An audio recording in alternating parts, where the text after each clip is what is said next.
The stock market sure seems to be a bit calmer over the last few weeks. So the question is the worst over, or is it just a calm before another storm? Well, stay tuned. This week's episode of the Retirement Income Source, where it's all about the income.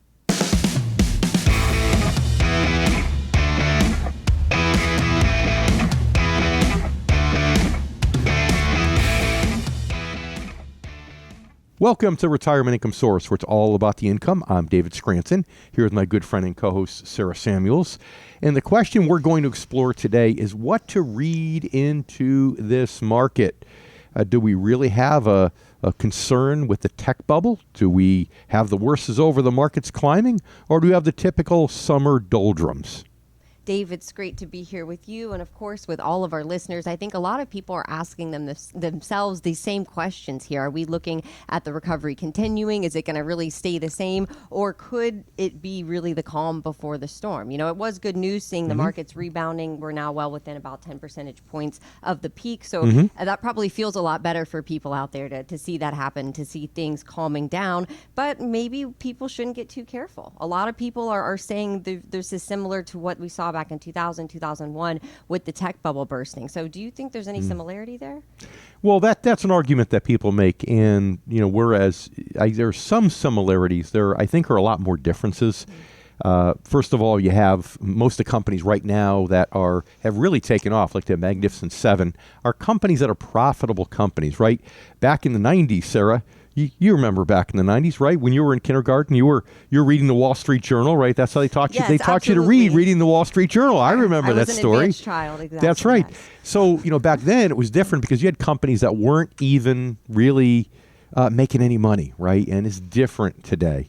But then on the other hand, you have the people who say sell in May and go away. The summer's flat. All the traders in Wall Street aren't doing as much. They're in the Hamptons enjoying the summer. So does it make sense to even take the risk? Or are things rebounding now and we see a continuation of what we had seen really up until, let's say, March of this year with the tech stocks and the market climbing upward? So that's what we have to explore today. Yep. And I want to encourage all of our listeners to please call in to the Ask Dave hotline. That phone number is 800-822-1111. All you have to do is leave us your voicemail with your question for the show. And if we answer your question on a future show, we'll make sure that you get a copy of Dave's book, Retirement Income Source, The Ultimate Guide to Eternal Income. Our question comes from Derek in Connecticut. He says, Dave, I'm about 8 years out or so. I have a blend of stock and bonds in my portfolio. But really with my stocks, I'm weighted more towards tech. Do you think I should make a change? Derek, all right. We've given me somewhat of a fact pattern, so that's helpful because anything that I always say really depends upon your personal situation. And, you know, in part it depends, Derek, upon, okay, are you okay now? Are you on target for retirement where if you make 5% a year, you're going to be okay? Or do you feel like you need to play catch up? That's part of the difference. But I would say that, you know, within 8 years, if you are heavily weighted toward tech, right, not just the normal S&P 500 allocation, then you probably want to be careful. Remember, when the NASDAQ went underwater at the beginning of the year 2000, it took 17 or 18 years before it came back, right? It took the S&P 500, more larger companies, right? It took them 12, 13 years. It took a lot of the tech companies even longer. So if you're up to speed where 4, 5, 6% return a year for the next 8 years will do the job, then I would say absolutely you want to kick it down a notch. Well, what if you're behind the 8 ball? What if you still need to make gains that are bigger than that in order to be able to retire when you want? Well, in that case, I might suggest that you maybe change your stock bond allocation a little bit. Instead of, let's say you're 50-50 between stocks and bonds, right? But the stocks are heavily allocated toward technology. Maybe it's a great opportunity to say, okay, let me go 70-30. Let me go a little bit more towards stocks, but not be so allocated to one sector. In other words, be a little more aggressive by being in equities and maybe even dividend equities, but be more diversified across the various sectors. Because remember, the worst thing about tech stocks from somebody 8 years out of retirement is that tech stocks typically don't pay very much of a dividend, and many tech stocks don't pay any. So if that upward trend we've been seeing over the last few weeks reverses itself and comes back down again, then you might just be out of luck for your retirement goal of 8 years. So, Derek, I hope that helps. Derek, thank you so much for calling in to the Ask Dave hotline. Again, that phone number is 800-822-1111. You can leave us a voicemail with your name and number and your question for the show. And if we answer your question on a future show, we'll make sure you get a copy of Dave's Amazon bestseller. Thank you for listening to the Retirement Income Source, where it's all about the income. I'm Sarah Samuels here with David Scranton. And we've seen the markets really calm down in the last week or so. So a lot of people are thinking, hey, is this really a calmer period? Are we looking at things settling down over the summer? Or is this really just the calm before the storm? And Dave, you answered a great question from Derek, who was mentioning he's 8 years out or so, maybe weighted a little heavily towards tech. You said, hey, that's a problem if you're 8 years out from retirement. So if you're 5 to 10 years out from retirement, what's a good stock bond allocation, and what should people really look for when it comes to investing in the stock market? Well, it depends upon your situation, right? You could be 5 to 10 years out and again be way ahead where I can be 100% bonds. I can reinvest 5% and my income will go up by 5% a year and I'll be able to retire in that 5 to 10 year window. Then you could be more conservative. Some may need to still get some capital appreciation, which means now they want to go more toward dividend stocks. They still don't want to eliminate the income, the dividends, but they want to have more upside potential. So that's kind of a left brain answer, Sarah, in terms of, okay, you know, where you are relative to retirement, how much lost ground do you have to or not have to make up for. But then there's the right brain side. There's the part about your emotions, like how you feel about things, right? And not just emotions like, oh my goodness, my account drops, what do I do? But also about, hey, you know, if I got stuck with a down market and I couldn't retire in 8 years, I had to go 12. Is that okay? Or am I really hell-bent on getting out in 8 years? That's a big part of it also, because that, you know, if you're willing to go an extra few years, then maybe, okay, I can take a little bit more risk, because if things backfire close to retirement, I'm okay.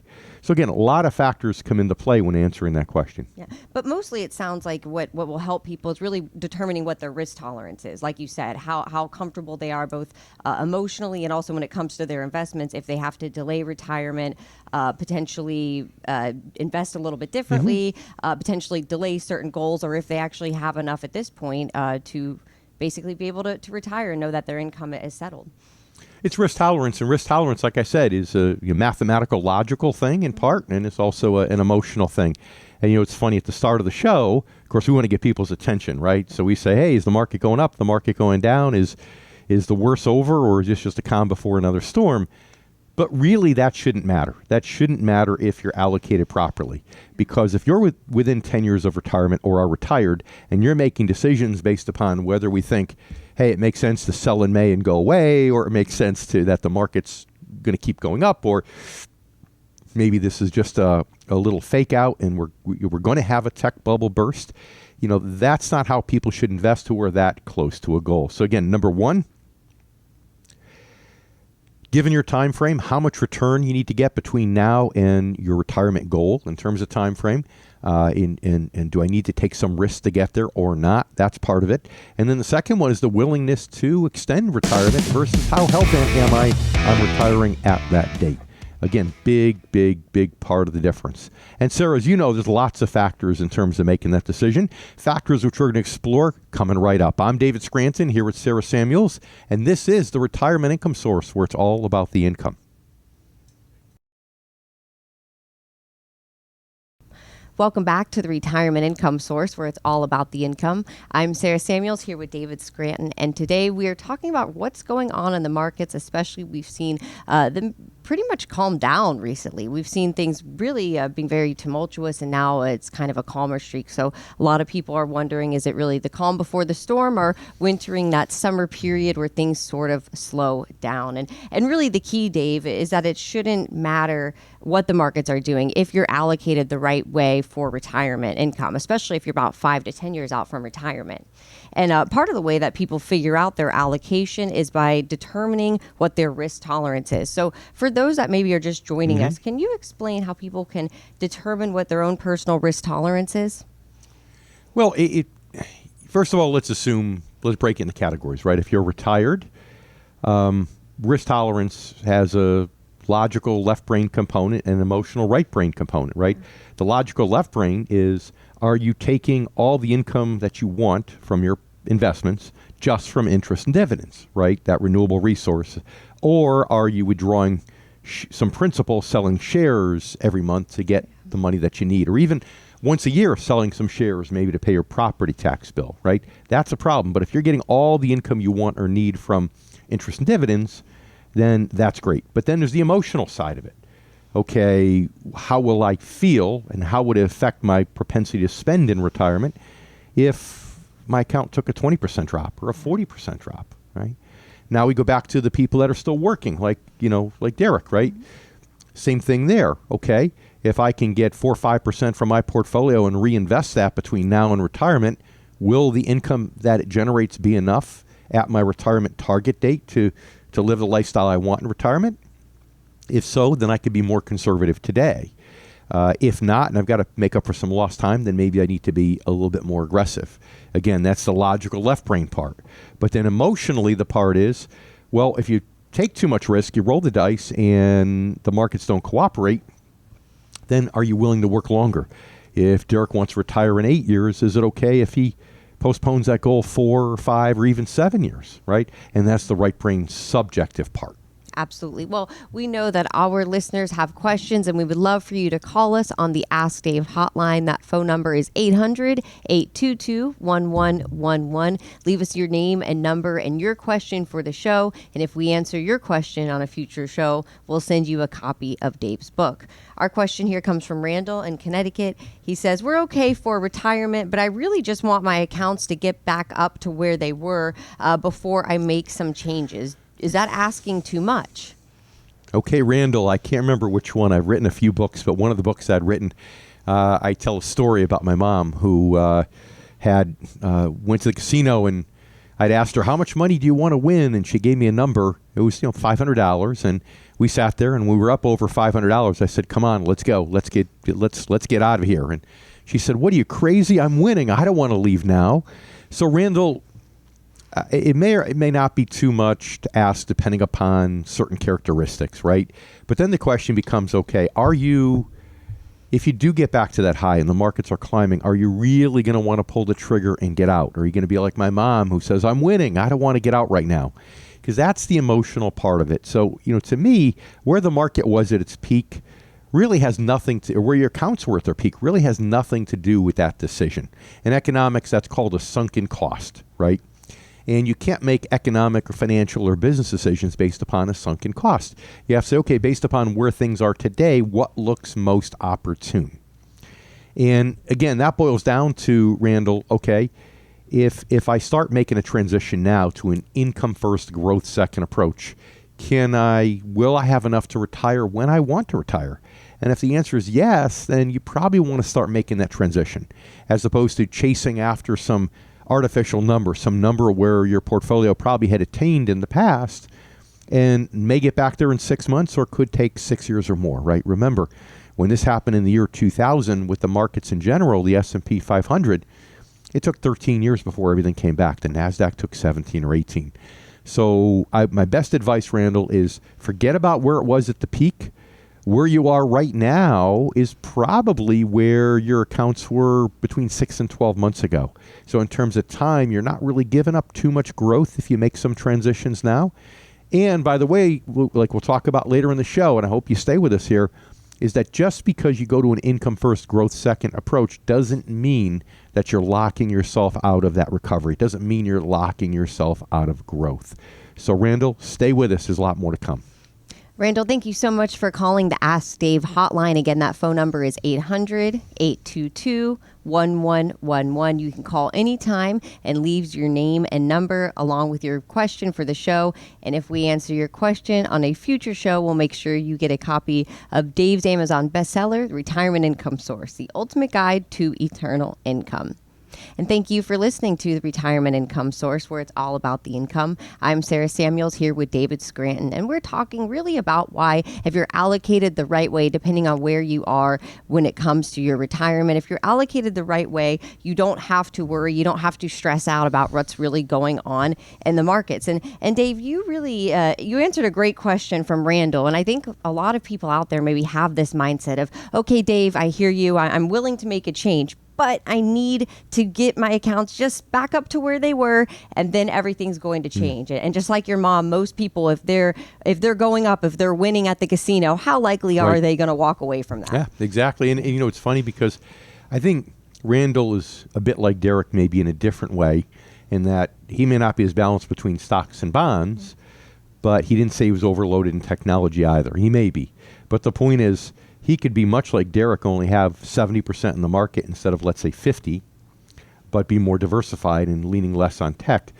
But either way, it's the same fact pattern. It's, hey, I'm a little bit too aggressive. I know it. I want to get a little bit more growth before I pull back. And, you know, sometimes it works, but that's putting your retirement plan on luck. You know, you're hoping to be lucky. And again, if you say I want to retire in 8 years, but if it takes 18, I'm okay with that, then okay, maybe depending on luck a little bit is okay.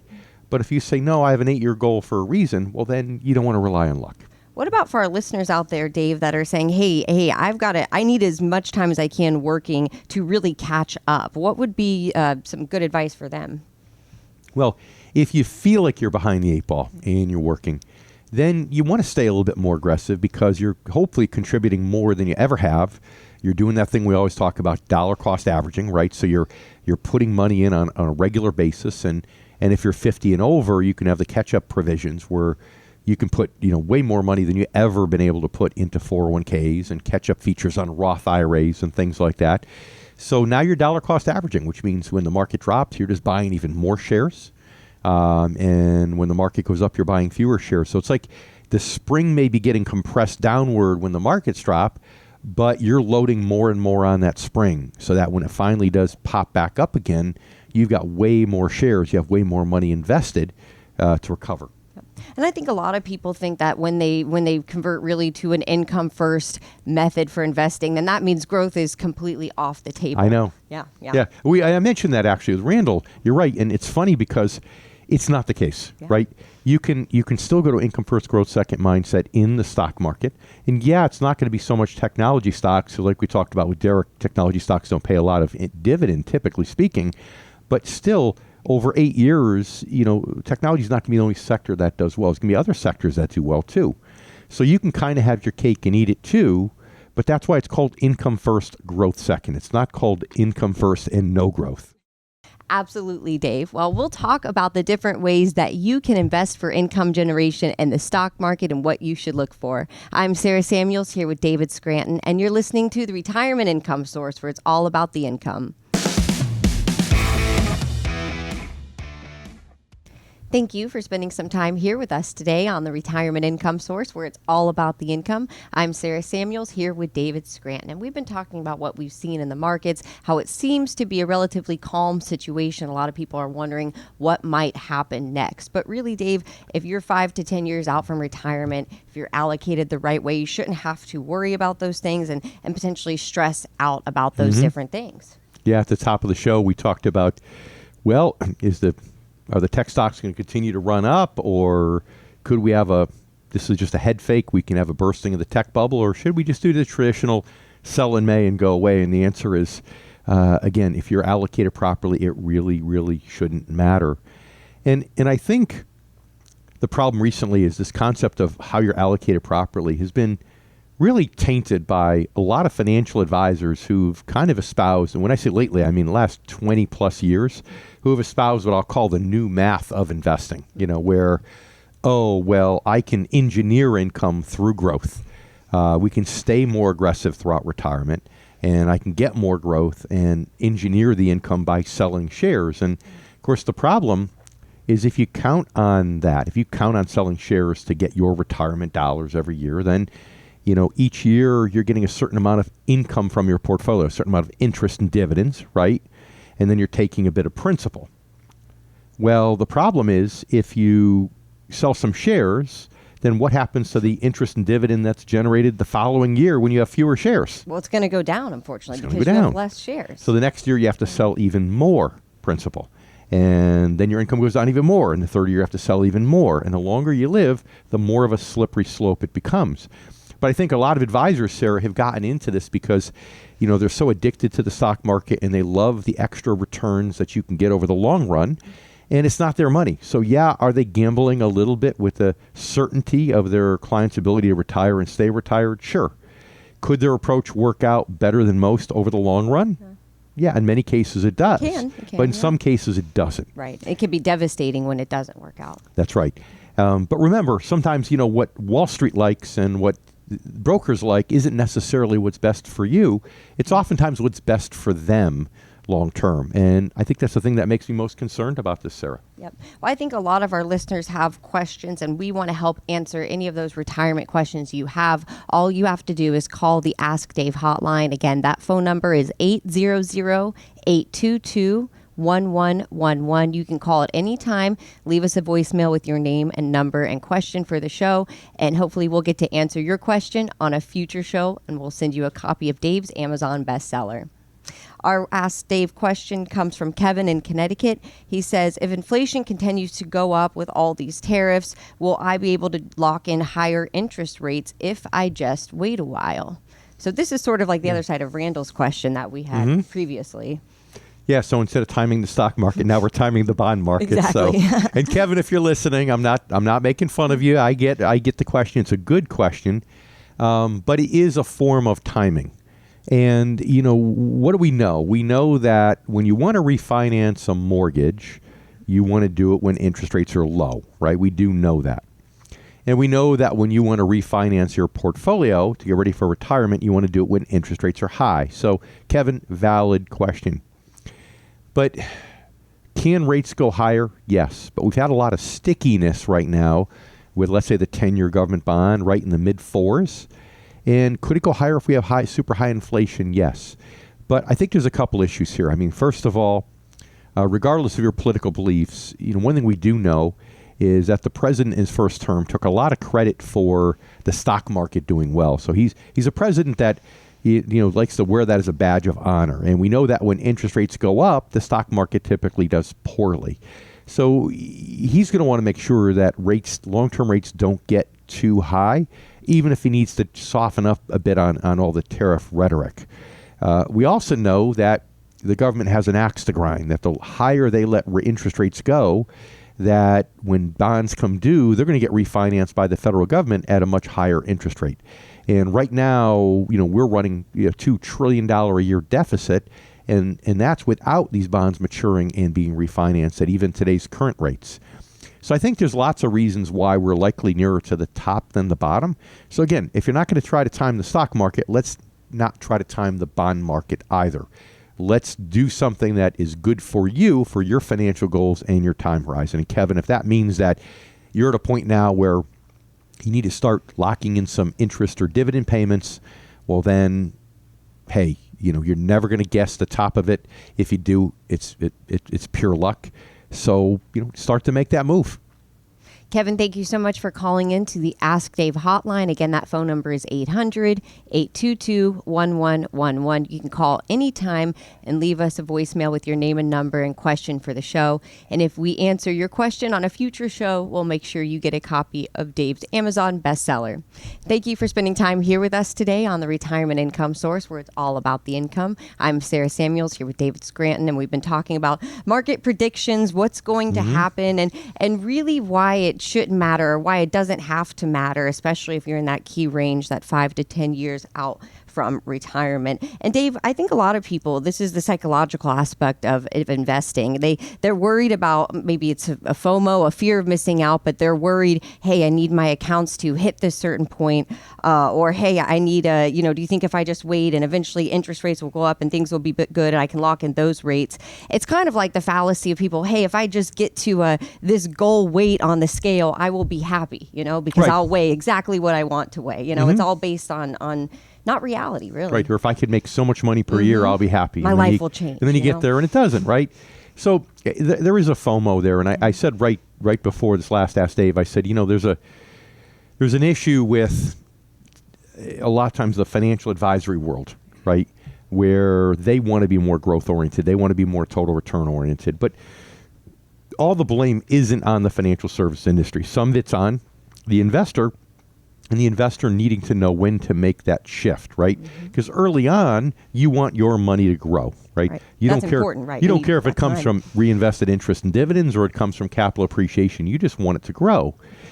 But as you get older, it get closer to retirement. Like I said, within 10 years, a general rule, you want to start to make that shift where you still want your portfolio to grow, but you want more of it to come from reinvested interest and dividends and less to come from capital appreciation. So there is a FOMO element on your average investor. But see, I believe that we as financial advisors in our industry need to lead the person and educate the person why they need to start to make this shift. And again, I believe, Sarah, the problem with that is that, advisors get paid and Wall Street firms get paid on, the size of your account. They don't get paid on the size of the income, right? In fact, I don't even think it's illegal for us to charge a management fee on the amount of income, interest and dividends your portfolio generates. I don't think we could even do that. It's on the amount of the account. So think about that. What is the financial advisor, or what is the financial advisor's firm goal? It's to get the account to grow to as big of a number as possible. Through any means necessary, right? Well, and that means that advisor and your goals might be aligned up till a certain point. But again, you get in those transition years within 5 or 10 years of retirement, and all of a sudden they're not aligned anymore. But that's where I think that the advisor should be held to a higher standard to educate you as an investor and say, hey, you've got to start to rethink this, even if it's not in the best interest of the advisor, him or herself. Yep, and that's the biggest difference really between regular financial advisors and income specialists, financial advisors that specialize in generating income for retirement. Well, we appreciate you tuning in and watching this episode of Retirement Income Source, where it's all about the income. And most important, we hope that you're here with us next week, same time, same station. I'm David Scranton here with Sarah Samuels, and you're listening to the Retirement Income Source, where it's all about the income.